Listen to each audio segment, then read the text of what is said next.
You are watching Live OK Television. Life OK समाचारको साथमा Balvatika school Pepsicola learning made simple Jiva life to your style wellness mall a natural way to improve your health. नमस्कार, Life OK समाचारमा स्वागत छ। सुरुमा मुख्य समाचार। ग्लोबल टेन्डरमा सहभागी हुन नेपालका निर्माण व्यवसायीलाई सुझाव। आवश्यक सहजीकरण गर्न टास्क फोर्स गठन गर्ने निर्णय। आगामी निर्वाचनमा आफ्नो पार्टीले राम्रो नतिजा हासिल गर्ने।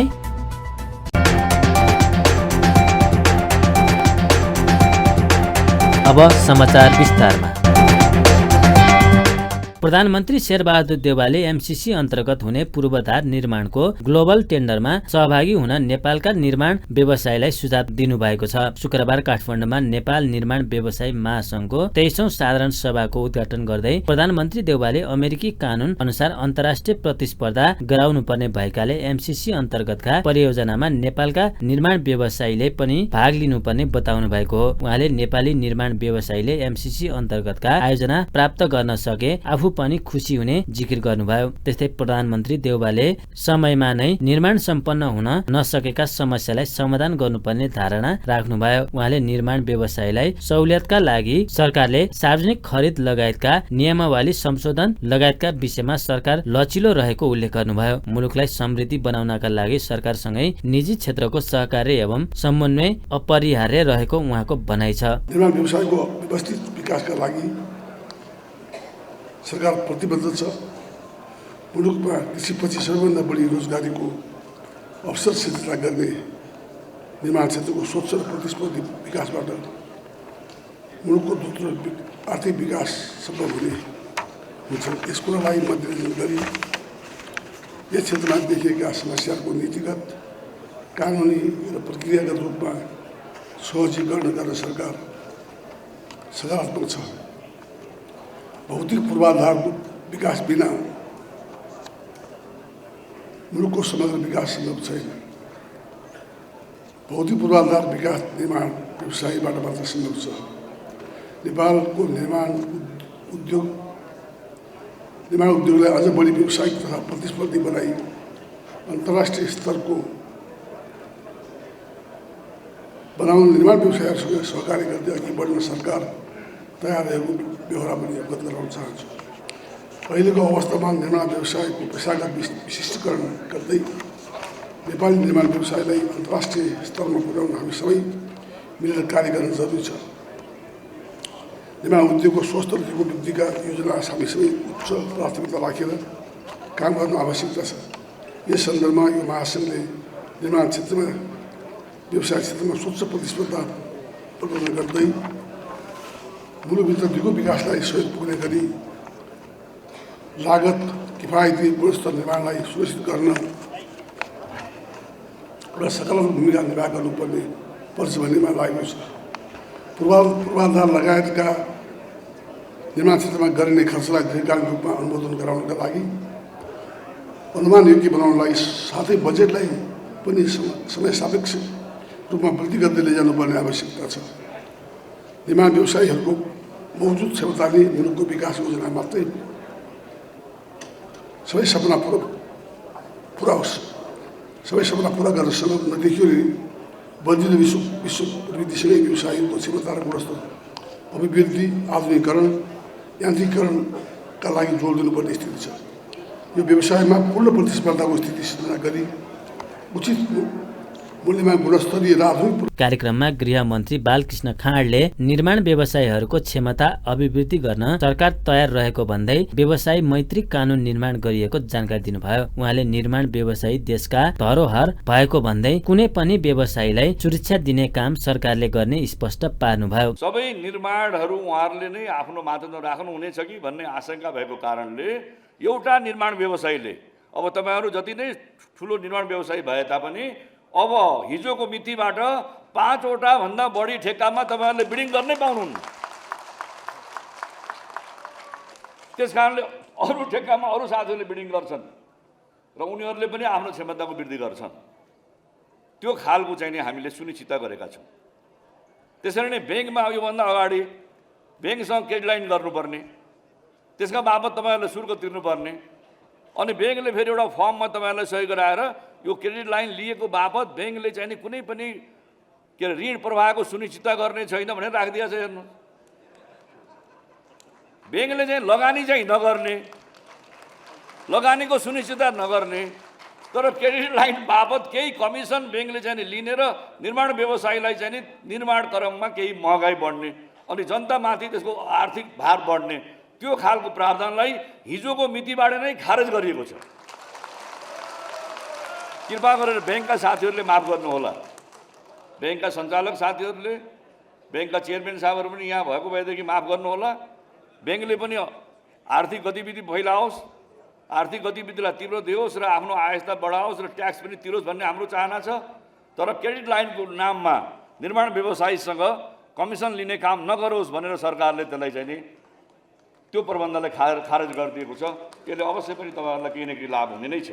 ती अवरोध आउँदाखेरि हामीले सुरक्षाकर्मी पठाइदिएर निर्माण व्यवसायीहरूलाई, त्यहाँका श्रमिकहरूलाई, प्राविधिकहरूलाई सुरक्षा दिने, त्यहाँको जनताहरूलाई सम्झाउने, अवरोध ल्याउनेहरूलाई सम्झाउने काम चाहिँ हामीले गरिरहेका छौँ।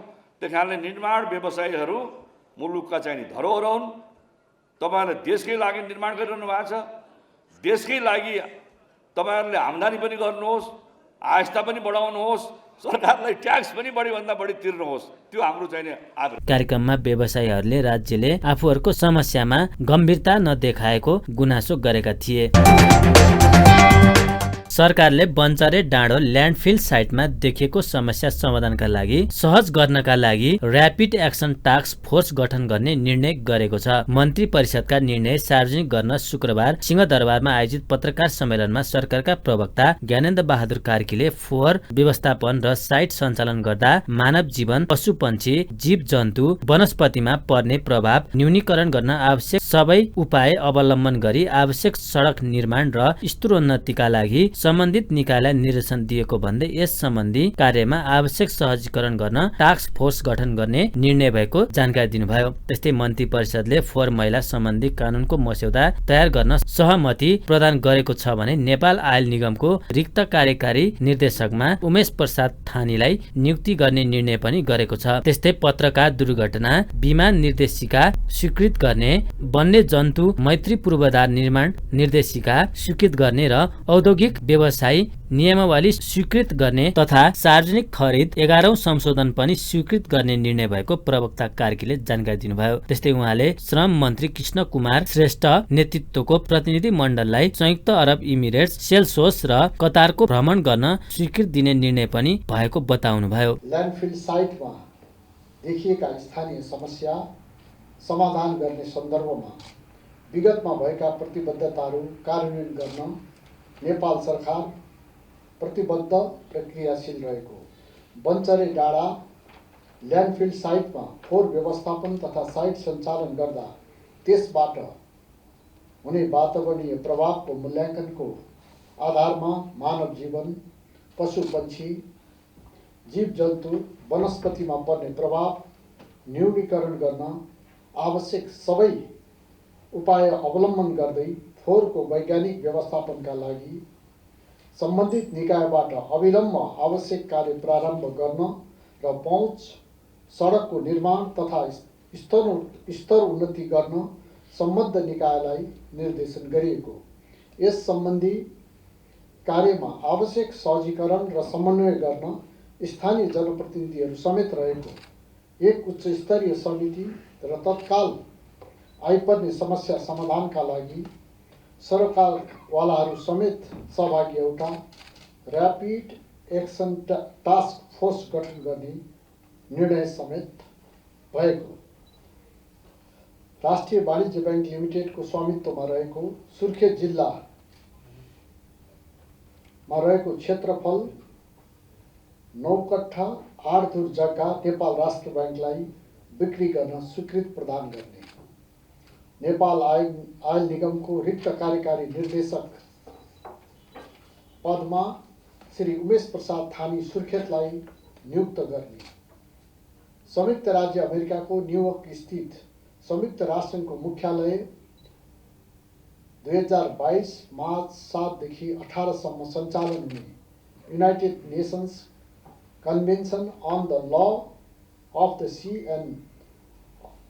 C on the conservation and sustainable use of marine biological diversity of areas beyond national jurisdiction BBNG अन्तर्गत इन्टर गभर्मेन्टल कन्फरेन्सको चौथौँ सत्रमा नेपालको तर्फबाट सहभागिताका लागि कानुन, न्याय तथा संसदीय मामला मन्त्रालयका सचिव श्री उदयराज सापकोटाको नेतृत्वको भ्रमण स्वीकृत गर्ने बङ्गलादेशको ढाकामा मन्त्री परिषदले तुलसीपुर उपमहानगरपालिका र स्पेनको बिलाओ नगर परिषद बीच भगिनी सम्बन्ध कार्यमा स्वीकृत प्रदान गरेको छ भने बिउ बिजनको किसिम वा जात सूचित गर्ने प्रयोजनार्थ राष्ट्रिय बिउ बिजन समितिबाट सिफारिस भई आए बमोजिमको सूचना नेपाल राजपत्रमा प्रकाशन गर्न स्वीकृत दिने निर्णय पनि गरेको छ। राप्रपा नेपालका अध्यक्ष कमल थापाले आगामी निर्वाचनमा आफ्नो पार्टीले राम्रो नतिजा हासिल गर्ने र राष्ट्रिय दलको मान्यता प्राप्त गर्ने दावी गर्नुभएको छ। रिपोर्टर्स क्लब नेपालले शुक्रबार काठमाडौँमा आयोजना गरेको साक्षात्कारमा बोल्दै थापाले अहिले पार्टी सम्पूर्ण रूपमा स्थानीय तहको निर्वाचनका लागि तयारीमा होमिएको पनि बताउनुभयो। उहाँले 5 वर्षको अवधिमा पार्टीले निकै कुरा गुमाएको भन्दै अब राप्रपा नेपाल सशक्त रूपमा अघि बढ्ने स्पष्ट पार्नुभयो। विगतका त्रुटिहरूप्रति जनतासँग क्षमा याचना गर्दै अब गल्ती नगर्ने प्रतिबद्धता जनाएको भन्दै उहाँले पार्टीका एजेन्डालाई प्राथमिकतामा राखेर अघि बढ्ने उल्लेख गर्नुभयो। अध्यक्ष थापाले वर्तमान सरकारले फितलो र अदूरदर्शी नीतिले गर्दा नेपालको छिमेकी राष्ट्रसँगको सम्बन्ध सौहार्दपूर्ण हुन नसकेको टिप्पणी गर्नुभयो। प्रमुख दलहरूको अदूरदर्शिता र सत्ता लोलुपताको कारण देशमा लोकतन्त्रको आवरणमा सर्वसत्तावाद हावी भइरहेको उहाँले बताउनुभयो। त्यस्तै उहाँले प्रमुख दलले राज्य संयन्त्रमा कब्जा गरेर आफ्नो पार्टीको स्वार्थलाई सिद्ध गर्नको लागि प्रजातान्त्रिक मूल्य, मान्यता र संविधानलाई पटक पटक आघात पुर्याएको पनि धारणा राख्नुभयो। स्थानीय चुनाव र संसदीय चुनावमा राप्रपाले अत्यन्तै निराशाजनक परिणाम भोग्नु पर्यो र राष्ट्रिय राजनीतिमा हामी करिब करिब भूमिकाविहीन हुन पुग्यो। वास्तवमा यो 5 वर्षको अवधिमा हामीले आफ्नो नाम गुमायौँ, पहिचान गुमायौँ, चुनाव चिन्ह गुमायौँ र केही हदमा महत्त्व र विश्वसनीयता समेत गुमायौँ। 5 वर्षको यो अलमलपछि हामीले फेरि राप्रपा नेपाललाई पुनर्जागृत गरेका छौँ। विगतका त्रुटि र कमी कमजोरीहरूलाई सच्याएर अघि बढ्ने प्रण गरेका छौँ। विगतका त्रुटिहरूप्रति जनता समक्ष क्षमा याचना गर्दै भविष्यमा गल्तीहरू नदोहोऱ्याउने प्रतिज्ञा समेत गरेका छौँ। अब राप्रपा नेपालको मुख्य एजेन्डा संवर्धनवाद, लोकतान्त्रिक हिन्दू राष्ट्र, सुशासन र समृद्धि हुनेछ।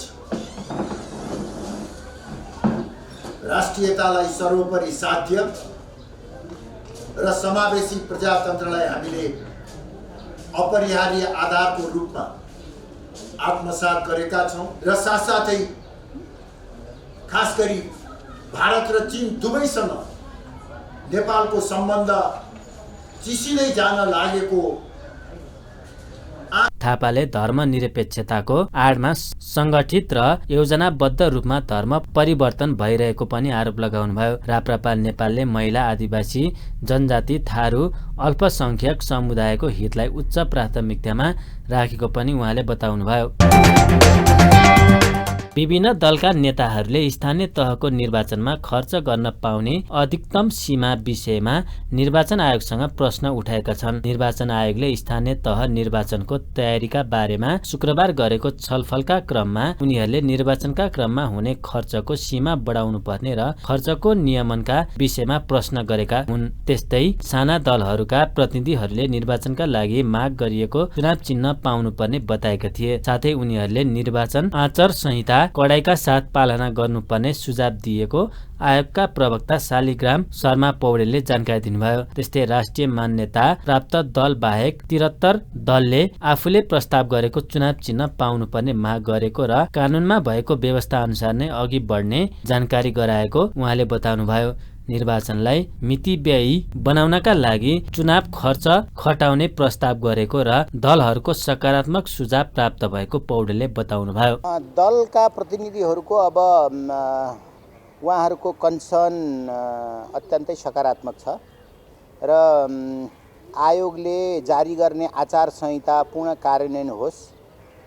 हामी सबै राजनीतिक दल आचार संहिता पालना गर्न प्रतिबद्ध छौँ र यसमा निष्पक्ष स्वतन्त्र स्वच्छ निर्वाचन गराउने सन्दर्भमा आयोग यो आचार संहिता पालना गर्न सफल होस् भन्ने उहाँहरूको शुभकामना रह्यो र अब दलहरू अहिले जुन राष्ट्रिय मान्यता प्राप्त दल बाहेक निर्वाचन प्रयोजनको लागि निवेदन दिएर आयोगमा दर्ता भएका सबै 79 दलहरू अब बाँकी भनौँ राष्ट्रिय मान्यता प्राप्त दल बाहेक अन्य 73 दलहरूले पनि हामीले दल दर्ता गर्दाखेरि पाएको निर्वाचन चिन्ह पाउनुपर्छ।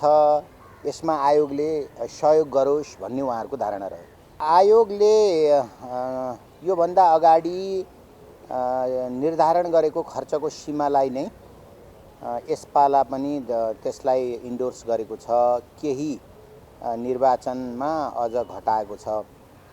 निर्वाचनलाई मितव्ययी बनाउने छलफलपछि माओवादी केन्द्रका नेता लीलामणि पोखरेलले निर्वाचनमा हुने खर्चको नियमनको उचित प्रबन्ध हुनुपर्ने बताउनुभयो। निर्वाचन प्रचार प्रसारका क्रममा हुने सामाजिक सञ्जालको दुरुपयोगको नियमन गर्ने छुट्टै साइबर क्राइम ब्युरो बनाउने तयारी रहेको जानकारी प्राप्त भएको उहाँको भनाइ छ। त्यस्तै लोजपाका नेता केशव झाले मतदानको अघिल्लो दिनसम्म 18 वर्ष पुरा भएका व्यक्तिले निर्वाचनमा भाग लिन पाउने व्यवस्था सकारात्मक रहेको बताउनुभयो। उहाँले मतपत्रको रङ हरियो राख्नुको कारण आयोगले जानकारी गराएपछि विवाद नभएको उल्लेख गर्नुभयो। त्यस्तै राप्रपाका नेता भुवन पाठकले निर्वाचनमा आफूहरूले दर्ता गराएको चुनाव चिन्ह नै पाउनुपर्ने बताउनुभयो। उहाँले निर्वाचनमा भाग लिने कुनै पनि दललाई भेदभाव गर्न नहुने जिकिर गर्नुभयो। निर्वाचन आयोगले जो खर्चको व्यवस्था गरिरहेका छ, लिमिटेसन तोकेको छ, निर्वाचन आयोगसँग त्यसलाई अनुगमन गर्ने के मेकानिजम छ? कसलाई त्यो बढी निर्वाचनमा बढी खर्च गरे बापत अथवा सीमा नागे बापत आजसम्म कसलाई कारबाही गरेको छ? त्यो निर्वाचन आयोगले कारबाही पनि गरेको छैन। त्यसकारण त्यसको मेकानिजम के हो तपाईँहरूको? त्यो मेकानिजम पुष्टि हुनु पर्यो एउटा। अर्को साइबर क्राइम हुनसक्ने साइबर क्राइम बारेमा तपाईँहरूले के व्यवस्थापन गर्नुभएको छ भन्ने हामीले केही क्वेसनहरू गऱ्यौँ। निर्वाचन आयोगले हामीले केही आचार संहिता सम्बन्धी कानुन हामीले ड्राफ्ट गरेर पठाएका छौँ। त्यो आइसके पछाडि हामी यसबारेमा गर्छौँ। अर्को साइबर क्राइम कन्ट्रोल सम्बन्धमा पनि साइबर ब्युरो हामी बनाउने योजनामा छौँ भनेर उसको जवाब त्यति नै।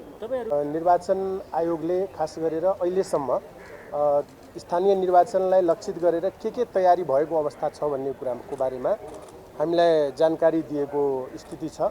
सबभन्दा महत्त्वपूर्ण काम निर्वाचन आयोगले यसपालि के गरेको छ भन्ने कि निर्वाचन जुन वैशाख 30 गते घोषणा गरिएको छ त्यो 30 गतेभन्दा अघिल्लो दिन 29 गतेसम्म सबै नेपाली नागरिक जसको 18 वर्ष उमेर पुगेको हुन्छ अघिल्लो दिनसम्म ती सबैले चाहिँ मताधिकार प्रयोग गर्न पाउने एउटा नयाँ व्यवस्था गरेको छ। यो अहिलेसम्मको निर्वाचन आयोगले गरेको यो सबभन्दा चाहिँ राम्रो काम मान्नुपर्छ। त्यस्तै एमालेका प्रतिनिधिहरूले मतपत्रमा चुनाव चिन्ह हरियो बनाएको भन्दै आयोगको ध्यानआकर्षण गराएका थिए। वैशाख 30 गते हुने स्थानीय तहको निर्वाचनका लागि आयोगले तीव्र रूपमा तयारी भइरहेको पनि जनाएको छ। नेपालमा थप 77 जनामा कोरोना संक्रमण पुष्टि भएको छ। देशभर गरिएको 5607 पीसीआर परीक्षणका क्रममा 62 जना र 2374 एन्टिजेन परीक्षणका क्रममा 15 जनामा कोरोना संक्रमण पुष्टि भएको स्वास्थ्य मन्त्रालयले जनाएको छ। त्यस्तै कोरोनाका कारण थप 1 जनाको मृत्यु भएको छ। हालसम्म नेपालमा कोरोनाका कारण 11950 जनाको मृत्यु भएको छ। त्यस्तै थप 189 संक्रमित कोरोना मुक्त हुँदा हालसम्म नेपालमा 9,60,686 जना निको भएका छन्। हाल नेपालमा 5212 सक्रिय संक्रमित आइसोलेसन र 106 जना क्वारेन्टाइनमा रहेको मन्त्रालयले जनाएको छ।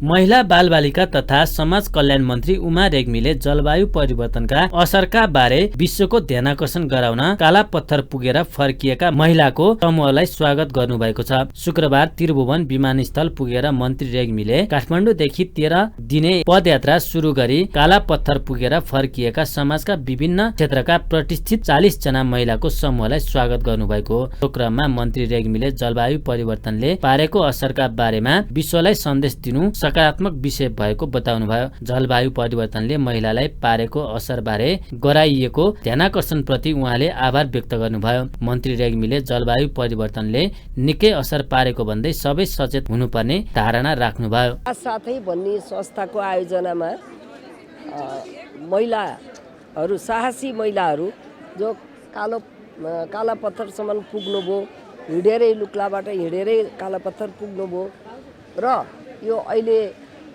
ग्लोबल वार्मिङको परिस्थितिमा कसरी क्लाइमेट चेन्जले असर पारिरहेको रहेछ, कस्तो दूरगामी असर पर्ने रहेछ भन्ने कुरा उहाँहरूले चाहिँ विश्वलाई एउटा सन्देश दिनुभएको छ महिलाहरूले।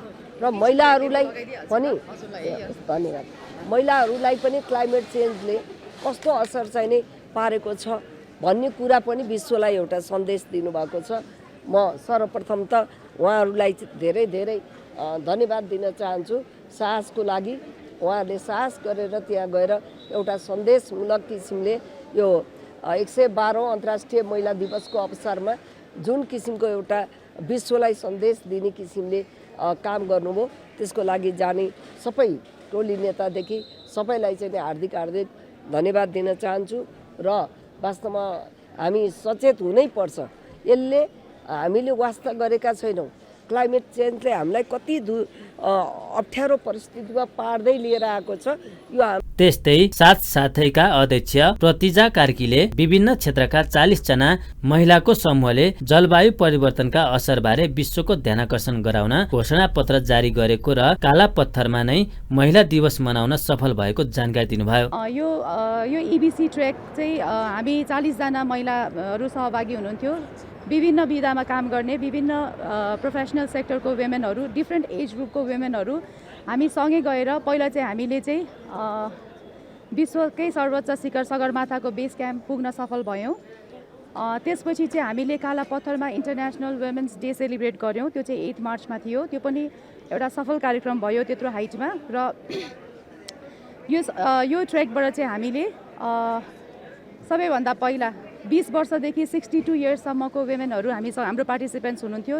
सबै ग्रुप एज ग्रुपको महिलाहरू चाहिँ अब हामी बेस क्याम्पमा गयौँ। त्यसले चाहिँ के सन्देश दिन सक्यो भनेदेखि महिलाहरूले चाहे भने जे पनि गर्न सक्नुहुने रहेछ र ट्राभल कल्चर डेभलप गर्नलाई ठुलो मद्दत हुन्छ जस्तो मलाई लाग्यो। यो एउटा मेसेज जानेछ राम्रो। अनि अर्को चाहिँ काला पत्थरमा हामीले वुमेन्स डे सेलिब्रेट गर्दाखेरि चाहिँ महिलालाई चाहिँ एउटा प्रकृतिसँग जोड। मार्च 8 अर्थात् अन्तर्राष्ट्रिय नारी दिवसका अवसरमा साथसाथै संस्थाको आयोजना एवं वन तथा वातावरण मन्त्रालय र विभिन्न अन्तर्राष्ट्रिय संस्थाहरूको सहयोगमा महिलाहरूको समूहले काला पत्थरमा विशेष कार्यक्रम गर्दै जलवायु परिवर्तनका विषयमा 10 बुँदे घोषणापत्र जारी गरेको थियो। नेपाल भरका इन्जिनियरको छाता संस्था नेपाल इन्जिनियर एसोसिएसनको नयाँ कार्य समिति चयनका लागि निर्वाचन भएको छ। एसोसिएसनको 33औं कार्यकारिणी समितिका लागि आज देशभरका 7 प्रदेशको 14 स्थानमा एकैसाथ मतदान भएको हो। निर्वाचनका लागि 5 समूहको प्रतिस्पर्धा छ। सत्तारूढ दल नेपाली कांग्रेस निकट सेन्टर फर डेमोक्रेटिक इन्जिनियरले डाक्टर हरिबहादुर दुर्लामीको समूहलाई उम्मेद्वार बनाएको छ। उक्त उम्मेद्वार प्रति रुष्ट बन्दै कांग्रेसकै दिलीप कुमार झाको नेतृत्वमा अर्को समूह समेत चुनावी मैदानमा होमिएको छ। यस्तै नेकपा एमाले निकट राष्ट्रिय प्रगतिशील संगठनका डाक्टर सुरज लामिछाने, नेकपा माओवादी केन्द्र र एकीकृत समाजवादी एकीकृत प्रगतिशील समूहका तर्फबाट डाक्टर हरिराम पराजुली र नेपाल मजदुर किसान पार्टी निकट इन्जिनियर समाज नेपालका राजेन्द्र प्रसाद हाँडाको समूह प्रतिस्पर्धामा उत्रिएका छन्। देशभर 21,680 मतदाता छन्। निर्वाचनले 25 सदस्यीय केन्द्रीय समिति चयन गर्नेछ। नयाँ कार्य समितिको कार्यकाल 2 वर्षको हुने एसोसिएसनले जनाएको छ।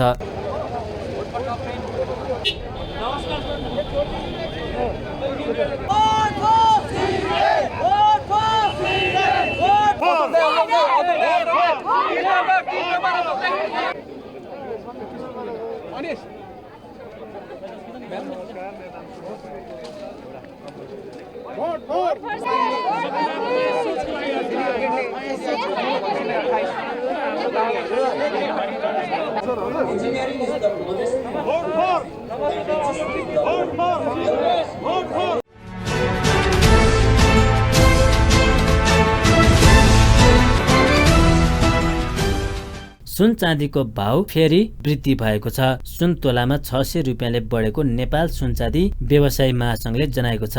चाँदी पनि तोलामा 10 रुपियाँले वृद्धि भएको छ। महासंघका अनुसार छापला सुन प्रति तोला 1,02,600 रुपियाँ पुगेको छ। त्यस्तै तेजापी सुन प्रति तोला 1,02,100 रुपियाँमा कारोबार भइरहेको छ। चाँदी पनि तोलामा 10 रुपियाँले बढेको छ। यस दिन चाँदी प्रति तोला 1,415 रुपियाँमा खरिद बिक्री भइरहेको छ। अन्त्यमा प्रमुख समाचार फेरि एकपटक। ग्लोबल टेन्डरमा सहभागी हुन नेपालका निर्माण व्यवसायीलाई सुझाव। आवश्यक सहजीकरण गर्न टास्क फोर्स गठन गर्ने निर्णय। आगामी निर्वाचनमा आफ्नो पार्टीले राम्रो नतिजा हासिल गर्ने। हस्त अहिलेका लागि लाइफ ओके समाचार यति नै। हेर्दै गर्नुहोला लाइफ ओके टेलिभिजन। नमस्कार।